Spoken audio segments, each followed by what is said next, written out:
this is the last lecture, and as in the previous lecture, we will not cover new material for the exam. Actually, the idea of this lecture is to wrap up the key concepts of the course. Of course, we don't have time to go through everything, but the way I structured it is that I prepared 20 questions, and I would like all of you to try and do them. If you have like your smartphone or laptop, please connect now to that website with the ID.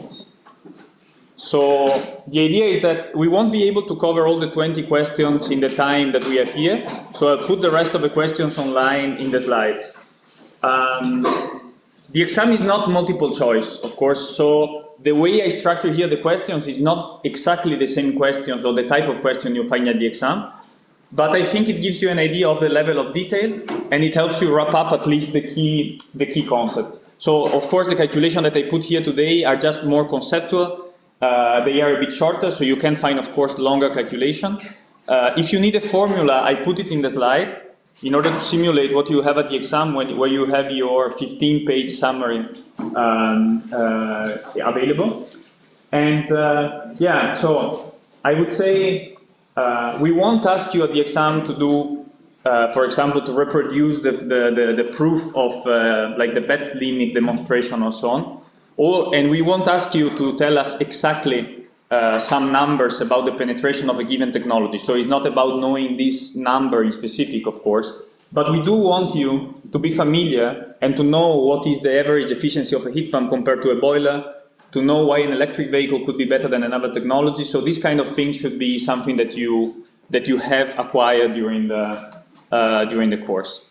And in the organization of today, what I would propose you to do is to do, let's say, until maybe 40 minutes from now, so until 11:50, 11:55.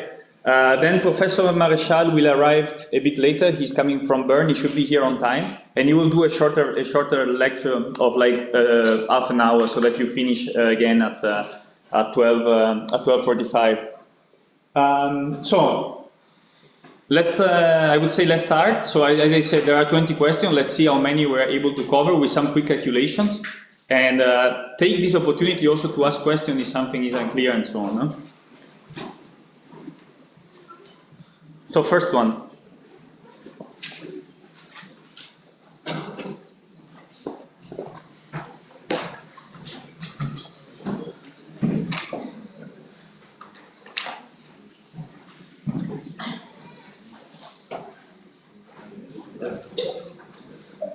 You're about 50 in the room, right? So I would like to see at least 40%, 40 answers, let's say that.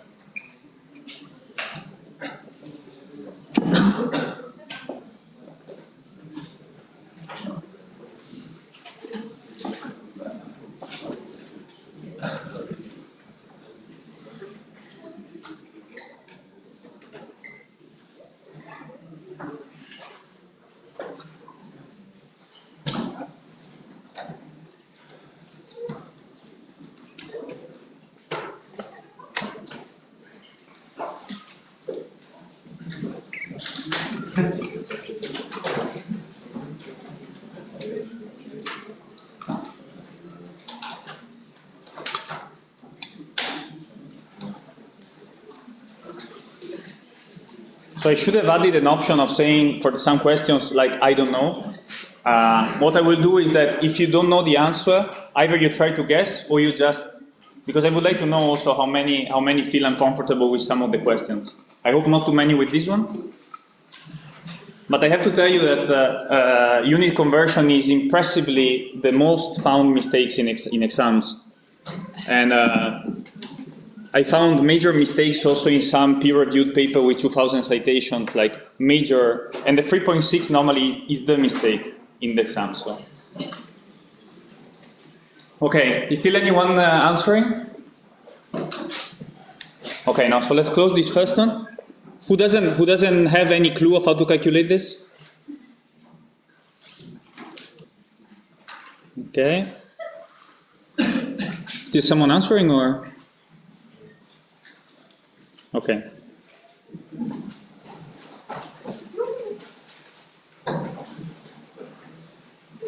Okay.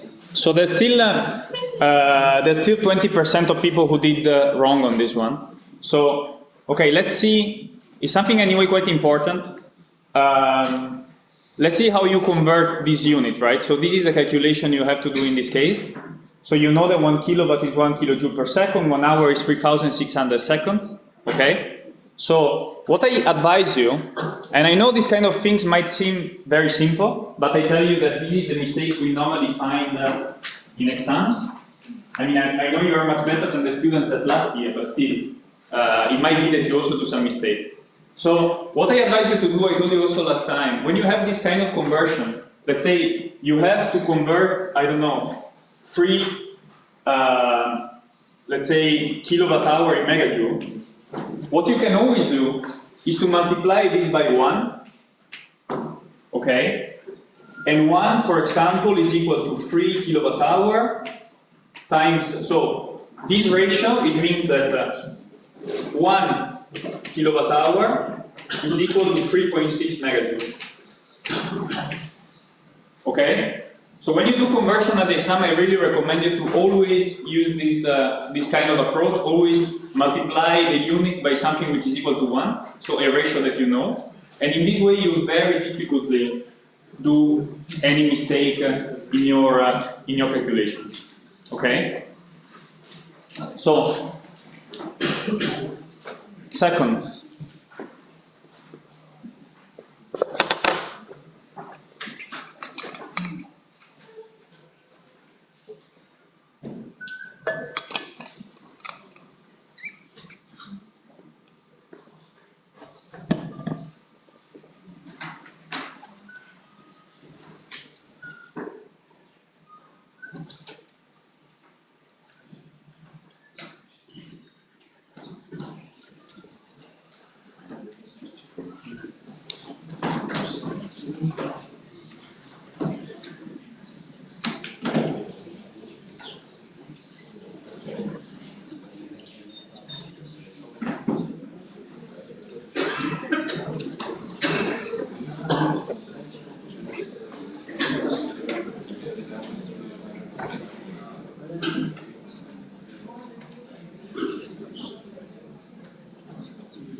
So let's say I wait to 40 now every time more or less, so I know more or less. I ask you to be a bit fast in answering so that we can do more. Okay? And don't hesitate to ask questions. That now is a good time to ask questions. As Francois says, there's only 2-3 hours over the entire semester in which is us asking questions to you, but normally it's you asking questions to us. That's the idea.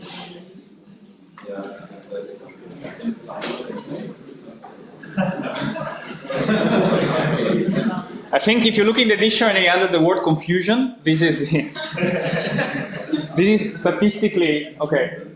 So the gasoline in the tank of the house is final energy. Okay. So these kind of definitions are from the first lecture, and I just recall you a bit the definition. So this is generally quite important if you do anything in energy. Apart from the exam, it's quite important to distinguish what it is. So here we don't have a car. I think we have the example of a truck though. So for a truck, you see that the oil, when it is extracted, is primary energy. Then we convert it in refineries and so on. When we get it to our house in a boiler to burn it, or when we get it to the gasoline tank, to the tank of our car, this is what is normally called as final energy consumption. End-use energy demand, or useful energy, is the last, if you remember, is the last measurable energy flow before the delivery of the energy service. So in a car, the end-use energy consumption, or the useful service, is the motion, so the kinetic energy which is transferred to the crankshaft, okay? The same thing for a boiler, for a gas boiler. The heat that you produce is the useful energy. okay? The amount of heat, the amount of kilowatt hour that you send to the heat exchanger. The gas that arrives from the pipe is the final energy consumption, okay? So these definitions are quite important. Yes? So end-use energy and useful energy are synonyms? Yes. And energy service is? Energy service is the actual service that you provide. So the passenger kilometer of mobility which is given to the final user. So the reason why you have useful energy is that you cannot measure the amount of energy of a passenger kilometer. So you have to measure the last thing which you can measure, which is the crankshaft, the motion of the crankshaft. So just to reassure you, this is something that in many papers and so on you find also wrong. So don't be. But, so, any other question on this? Okay. So you're not required to know specifically about Switzerland, but it would be good if you have a general overview also of what you have done in the project.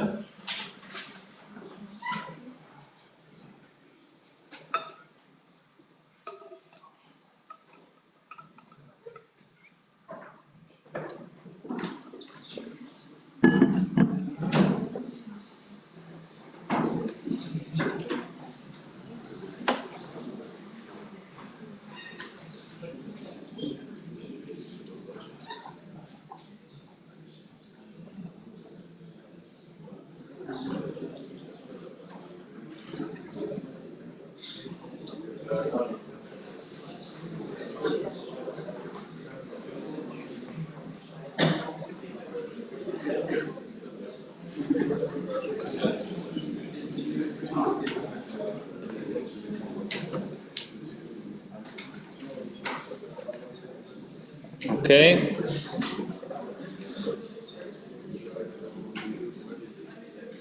Oh, good.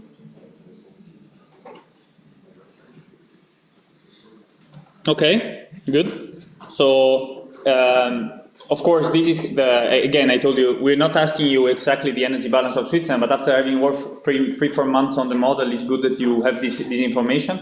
I think you have seen this graph very often, right? So, the situation today is like that. We have a deficit of electricity production in winter. We have a surplus in summer, and that's why we try to fill the dams as much as we can at the end of summer in order to supply the deficit in winter supply. Whereas if you do the integral on a yearly basis, Switzerland is roughly autonomous on a yearly basis. Okay, let's go into something. Yeah, you can answer. In the meantime, I also take the question. Yeah, go ahead. Why is the production of nuclear energy so Can you raise your volume, please? Why is the energy production by nuclear power plants relatively under? Yeah. It serves as a base load, but it fluctuates. Actually, it's quite interesting. If you look at the statistics, it does fluctuate. In Switzerland, the main reason is that you have some old reactors. So in Switzerland, there are 5 nuclear power plants. And Besnau 2, I think, or Besnau 1 is one of the oldest one, and it is very often under maintenance. So you do have quite a lot of variation over the year, and sometimes you are unable to use. So you stop the turbine in order to balance the grid. You stop the turbine, and you let's say do not produce electricity. So it does fluctuate quite a lot in reality, for both reasons, I would say. You had a question as well? Someone there? Yeah. We were thinking about hydro hydro storage, because in summer, isn't it, the water isn't it pumped up with electricity from France? No, so pumped storage, that one, if I'm not wrong, is a net electricity production, so you don't take into account pumped storage. The dynamic of the hydro of a, can you just be a bit more silent, because otherwise it's difficult to, also for the recording.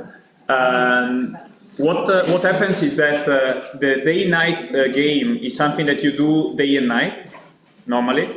So this part is not used for seasonal storage. What you do for seasonal storage is that you try to leave the dams as full as possible at the end of summer, just for the inflows of the river. So, and generally pumping is always removed from the net production. So, first law of thermodynamics. So the first question, I would like to get at least until question 11 or 12, the first questions are about the key concept of thermodynamics that you really should have quite solidly understood for this course. So we lost 5 people. Where are they? There they are. Very good. So let's try to close it. Okay. So the correct answer is number 3. Okay. Correct answer is that in a cycle, input energy equals output energy. That's what the first law of thermodynamics tells us. Okay. Remember, the first law of thermodynamics is basically the energy balance of a system. It tells us that over a cyclical process, everything that goes into the system has to go out from the system. Because over the cycle, you go back to the same state, the internal energy, which is a state function. Okay? So, according to the first principle of thermodynamics, we cannot produce energy, so we cannot create something from nothing, let's say, but we can still convert all the amount of heat that we have into electricity. And we could do that only just by using one heat source, and the concept of entropy is related again to the second law of thermodynamics, okay? So these kind of things, and go ahead if you have questions, also people who answered other things if you have doubts, but otherwise these kind of things, make sure that you have them quite familiar. Yes? Was it B or C that was correct? It was a C. Okay. Sorry, huh? Yes, so it was, yeah, sorry, I changed the question, right, it's C. I wanted to see if you paid attention. So now a little calculation. Also here, try to do it quite quickly so we do not lose, let's say, lose. It doesn't take much time. So here what I'm asking you is to calculate the ideal first law efficiency of a thermodynamic cycle operating between 200 degrees and 0 degrees C.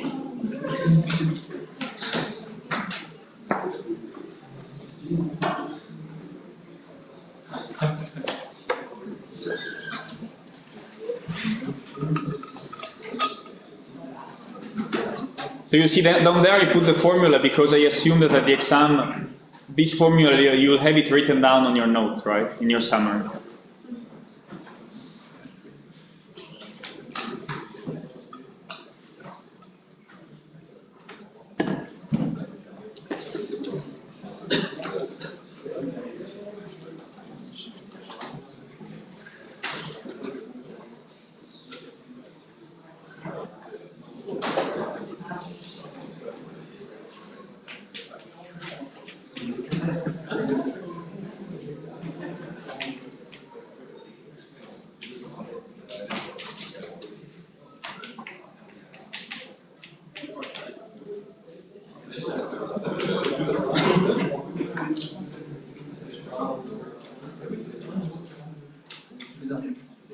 Okay, so go ahead if you have still calculating, I imagine some of you, right?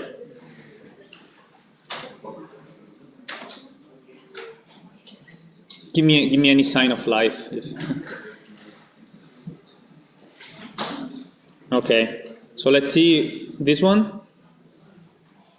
Okay, this is correct. Some optimistic people gave 100%. So remember some key definition, okay? So what we call the first law efficiency.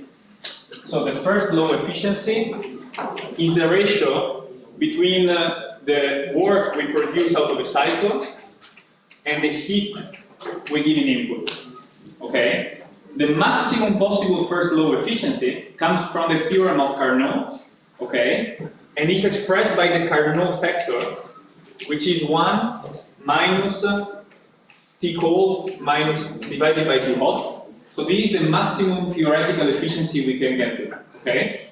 And this one, remember to express it in Kelvin. So you assume that the ones who did 100%, they put 0 in the formula. and not 273.15, right? That's probably what you did in order to get to 100%. Okay, so let's move down to the second law, efficiency. What is the second law, exergy efficiency, of that same ideal cycle that you just calculated?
Okay, I ask you to be a bit quicker in the answering so we can cover a bit more of the questions if possible.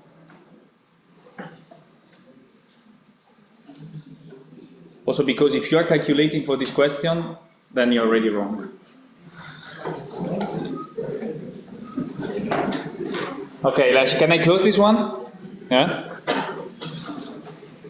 Okay, so this one was a bit of a tricky question.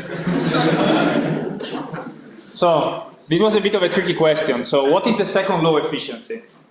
The second law efficiency is the ratio between, also called exergy efficiency, is the ratio between the first law efficiency, so what we really get from our system, okay, and the Carnot factor. So, of course, for an ideal cycle, this ratio is 1. So, I was asking you to calculate the exergy efficiency of an ideal cycle, it is 1. The second law of thermodynamics tells us that this guy cannot be 1, okay? So we know that it's only an ideal cycle, that's why we define it ideal. So I would say these 3 formulas are probably the main thing that I would really like you to have in mind out of this course, okay? So the exam will not be only about this, but you should really be familiar with these key concepts about efficiencies and first and second law. So the second law tells us that there are irreversibilities, so ideal cycles do not exist, and so this second law efficiency will always be lower than 1, okay? It will be 1 only for an ideal case such as the one that I presented you there. Do you remember what's the normal value of this efficiency?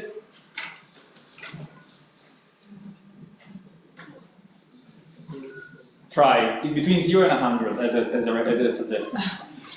For a gas turbine, it can be 95%. No. 45 and 55. Yes. So it's roughly 45–50%, roughly. It accounts for exergy losses, friction losses, and so on. So this is more or less the values that you have. The higher this guy is, the better you as an engineer are building your energy conversion technology, okay? Then, yeah, I didn't remember it was there, but... Okay, so here you don't need to calculate. You can calculate, of course, but they don't give you enough data to calculate. Actually, this one was already a question in the previous lecture. Just answer based on what you remember being the order of magnitude of the answer.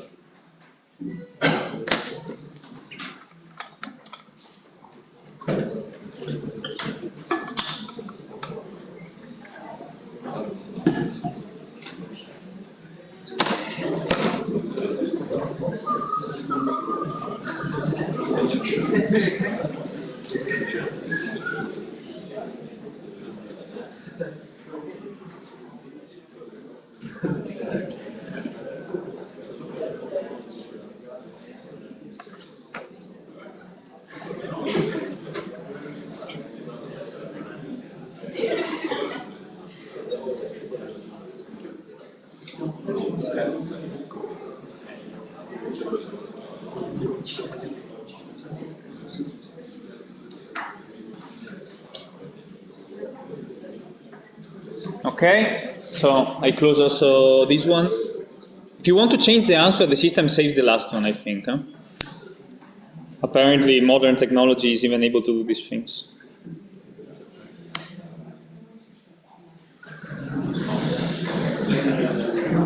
It seems to be in elections these days, no? So, again, here what I'm asking you is the second low efficiency, okay, of a boiler. So, a boiler, the first low efficiency of a boiler, gas boiler, is around 90, 100%. It can actually be higher than 100% in case you have a condensing boiler because you recuperate the heat coming from the condensation of water.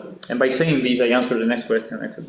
But we won't get to that question, I think, so it's good. What you should, but exergy tells us how well we're using the heat that we have available, okay? So here, with the boiler, we produce the heat at the adiabatic temperature of combustion of natural gas, which let's take 1,500 degrees as reference, so super high quality energy, okay, exergy, and we use it for heating at residential temperature. Let's say in this case I've taken 50 degrees C as the reference. So we are destroying a lot of exergy. And worse than this is an electric heater, okay? If you want to be more efficient than a boiler and have a higher exergy efficiency, what should you use for heating? A heat pump, yes. A heat pump, because the heat pump plays on a low temperature difference and uses the exergy available from the environment. So actually, the ambient heat available from the environment in order to heat. Okay? Okay, so here is another calculation.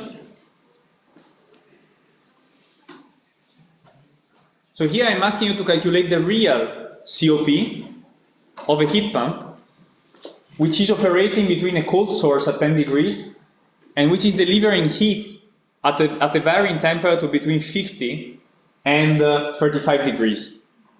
And I tell you that the second low efficiency of the heat pump is 45%. Okay? So the kind of system that you have here is something like that. So let's say you have the high temperature, which is varying between 50 and 35. You have the cold temperature here, and the heat pump works like that. So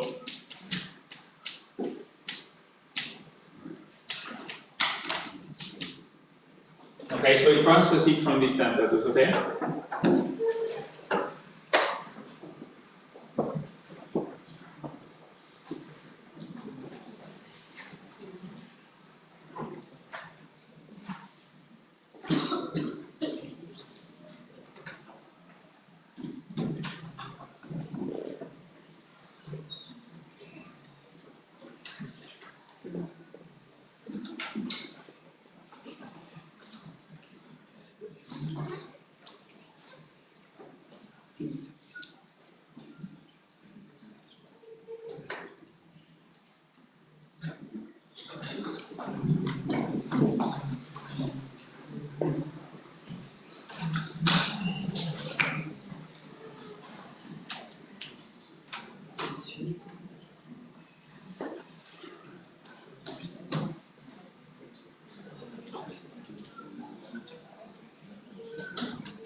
Is someone still calculating? Raise your hand if so. Okay. I'll give you still some seconds then.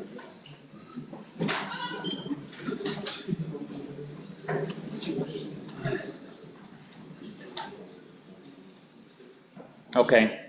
I'll close the poll, and in any case, then you have the solution. I show you the solution. So this is probably the one with a bit more calculation to do. So I was expecting it to take a bit longer. Okay. So that's not correct. Remember, so this, when you have a heat source, so one of the two heat sources is at a different temperature, remember that first of all, so the formula is always the same. The formula of the theoretical COP is given by the hot temperature divided by the difference of the hot and cold temperature, okay, in Kelvin, always. Remember that before you do the calculation, you need to calculate the log mean temperature, so this one up here, of the source. So first you calculate the log mean temperature of the hot source, and then you put this formula inside the COP of the heat pump. Okay? So these we're doing the same as we did with the normal cycle. We first calculate the theoretical efficiency. The theoretical efficiency is this one. This corresponds to the Carnot factor of the heat pump, okay? And then you multiply it by the exergy efficiency. Questions about this?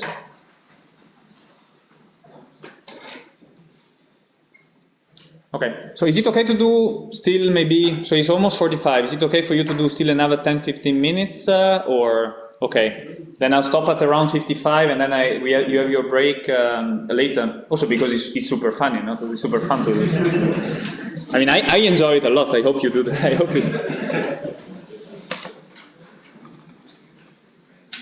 It's more, I'll put some just theoretical questions now, or very little calculation, so we do still 4 or 5 questions of this.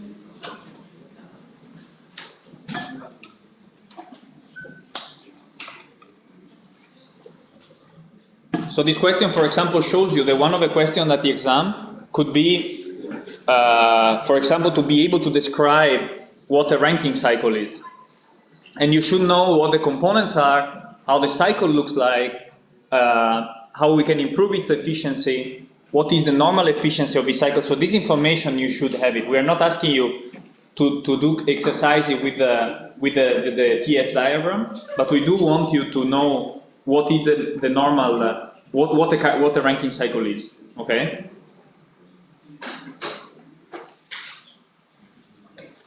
Okay, on these ones, if you can be fast.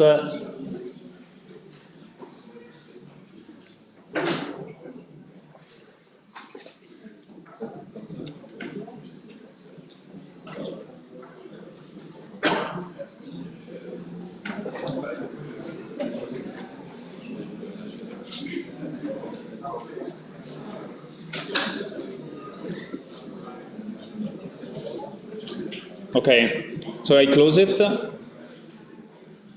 Oops, sorry. Okay, so most of you say that we do not use heat exchangers in Rankine cycle. So that's not correct. What you don't find in a Rankine cycle is a compressor, because the Rankine cycle uses water, or anyway it uses incompressible fluids such as organic fluids in order to run. So even if it's an organic Rankine cycle, you still have a pump. So if you remember the scheme of a Rankine cycle, it's like this one. So you give a minor amount of work to the pump in order to increase the pressure of the fluid. Then you have a boiler in which you heat it up, and the boiler is made, of course, of a boiler and a series of heat exchangers. Then you have a turbine in which you expand the high enthalpy steam in order to produce work. And then you have the condenser, which is a heat exchanger, to transfer the heat back to the environment. Okay? Also in this one, I think you can be relatively fast in answering.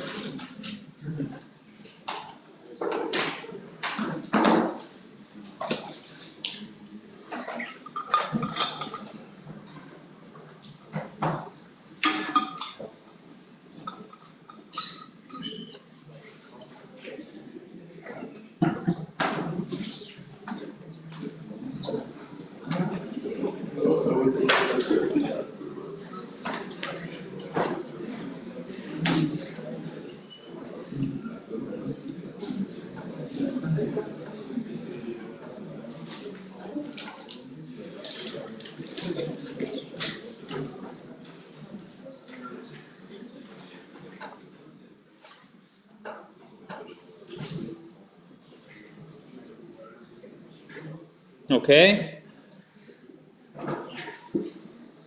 Yes. Maybe we should stop here. So, a combined cycle is the combination of a Rankine cycle and of a Joule-Brayton cycle and a Rankine cycle. Okay. You remember that the Rankine cycle. So that you have a gas turbine. The gas turbine has flue gases available in output of the turbine at high temperature. So one of the things you can do is to put a bottoming cycle, which is a steam cycle, to recover the heat with the heat exchanger and produce more work. Okay? So this is also something that you should be familiar with. This is the most used electricity production facility that we have today in Europe, for example, or when we produce electricity with gas. In a big power plant, we normally have a combined cycle, okay? So let me skip this question, which is a calculation. Let's go maybe to this one. What is the difference between higher heating value and lower heating value? For wood, for example.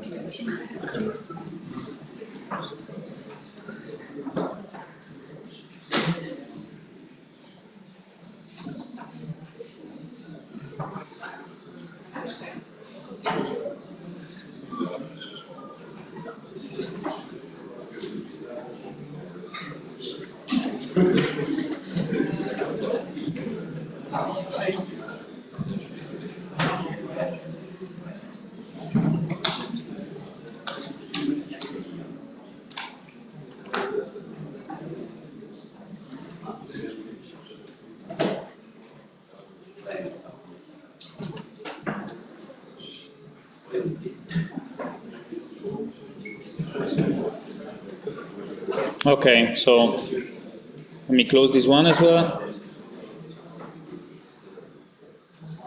Yeah. So remember, the lower heating value and higher heating value are differentiated by the amount of water that you have. So not the water that you have in the wood, well actually also the water that you have in the wood, but here we are looking at the water coming from the combustion. So in the composition of wood you have also hydrogen, and hydrogen reacts with oxygen and goes away with water.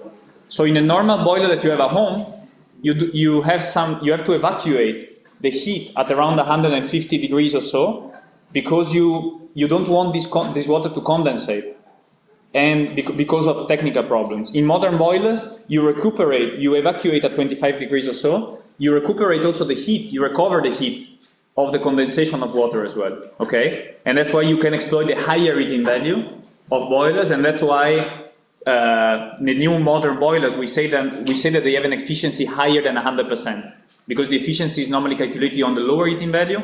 So when you are able to exploit also the condensation of water, then you have a higher efficiency. Okay. Okay, this is also a calculation. I will leave it from home. I'll do still, I would say, 2 questions, and then I would leave it to you for the rest of the. You find them on Moodle. You will find them on Moodle later.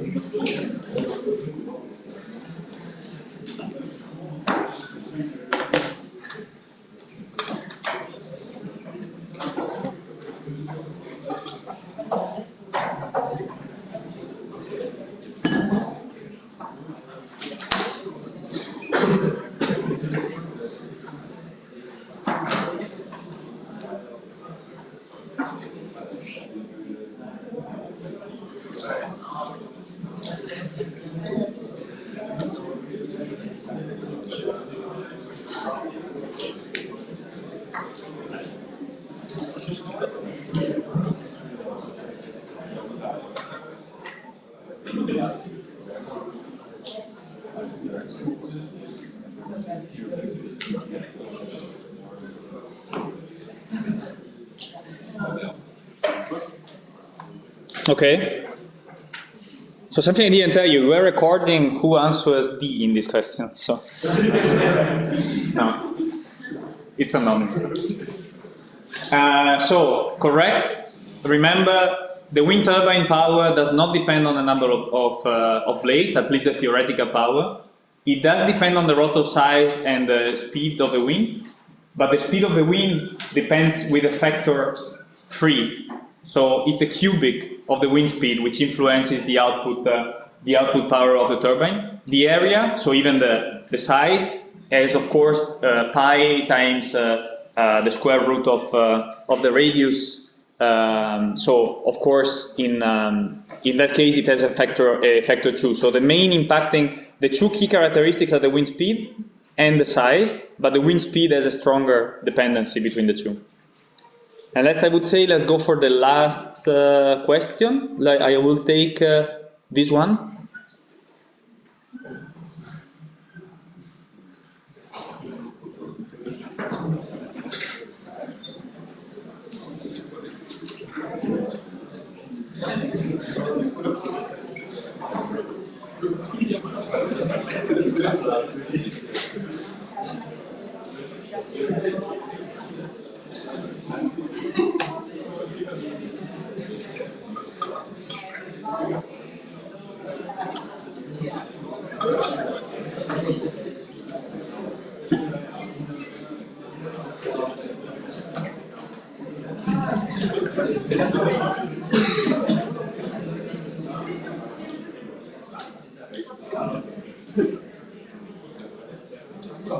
Okay, so let's see if we close successfully. Yes? So again, for hydro dams, again, for hydro, we do not want you to know in specific everything about turbines, but what you should know, this kind of graph, for example, is quite important. You should know what is the key difference, at least, between the different types of turbine, when you use which one, in which kind of situation you use one turbine or the other, okay? So remember that the Pelton is an action turbine. It works with basically only with speed. The pressure component is almost is non-existent. It's water jets hitting the blades of the turbine, okay? So all the energy which is in the head goes in speed of the jets in the water. And you could also find the people who answer Francis is partially incorrect, but it's Francis now, let's say it's difficult to find them when you have a head of 1 kilometer. Normally head of 1 kilometer you would find a Pelton, but you do have some Francis that can get even higher. So between Pelton and Francis, the error is, the Francis is very used today, and more I would say, because it's very flexible, more than the Pelton. So it's not so incorrect, let's say, to say Francis. It is wrong to say Kaplan and bulb, and it is partially correct to say floating wind turbine. So, just because it's fun. And so, I would skip the last questions, and you can find them on Moodle. So this is the last lecture, so I would like to leave you with a short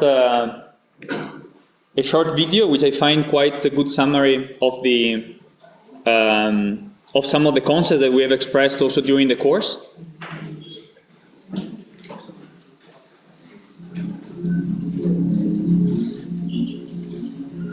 Without substantial change getting the greenhouse gas emissions down, we are on a path to large increases in the planet's temperature. You hear a lot about the progress in reducing the cost of renewable energy to make electricity. But generating electricity isn't the only contributor to climate change. It accounts for only about 25% of all greenhouse gas emissions. With greenhouse gases, you have the electricity sector, but you also have manufacturing, transportation, agriculture, buildings, as well as about 10% from other sources.